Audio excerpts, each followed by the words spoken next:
From a Buddhist perspective, we are monkeys with our hands in the cookie jar, grasping a delicious cookie.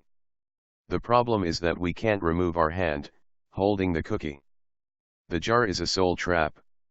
You have to learn to let go of the cookie, in order to escape the soul trap, and retrieve your hand. Thus Buddhism is about letting go of the cookie. Abandoning attachment to the cookie. Ceasing to desire the cookie. The cookie represents potential pleasure. Cookie. My analogy is apt, because not only is it desire for pleasure that chains us to this prison called life as we know it, to these experience engines called bodies and selves, but it is really an illusion for most of us. The cookie seems real. We can even grab it, touch it, smell it. But when we go to actually enjoy it, we find we cannot. We can't get both our hand and the cookie out of the jar. But we are stuck, for eternity, with the illusion that it is possible. And so we keep striving to retrieve the cookie. The satisfaction of our desire seems within reach. It seems inevitable that we will get to enjoy eating that cookie. And yet we never do.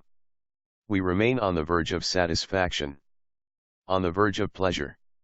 And it is the anticipation of that pleasure that keeps us motivated to continue striving.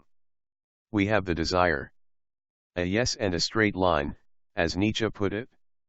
We have something that we believe will bring us pleasure and satisfaction, and relief, right before our eyes. Even apparently in our grasp. So we are highly motivated. We expect to be enjoying that pleasure and satisfaction and relief any moment now. So we are highly motivated. It seems we have the means to gain the object of our desires. To satisfy that desire. To gain relief from our hunger for that cookie. And yet we sit on this verge for eternity. It is a trick. A deception. We think we can have that cookie. So we continue striving. We are sure we've seen others enjoying their cookies. Right? Maybe that is all part of the trick. The idea that others are enjoying their cookie, gives us the certainty that, if we just try harder, and for longer, we too will get our cookie. Our satisfaction. Our pleasure. Our relief. My own model is a bit more advanced than Buddha's. A bit more Hindu, I guess. I believe it is possible to design experience engines that are satisfying, rewarding, and will offer the same relief from boredom that our current experience engines do. That we can have cookies. Just as long as we abandon the idea of having them at the expense of other sentient beings. And that, in a nutshell, is my own optimal ethics generator and the basis of my protocols. But you are that greedy monkey with your hand around the cookie, in the jar, certain that if you just pull hard enough, for long enough, you will retrieve the cookie. And join the other monkeys you have seen enjoying their cookies. So you won't listen to me. For the cookie seems to be just within your reach. Any moment now.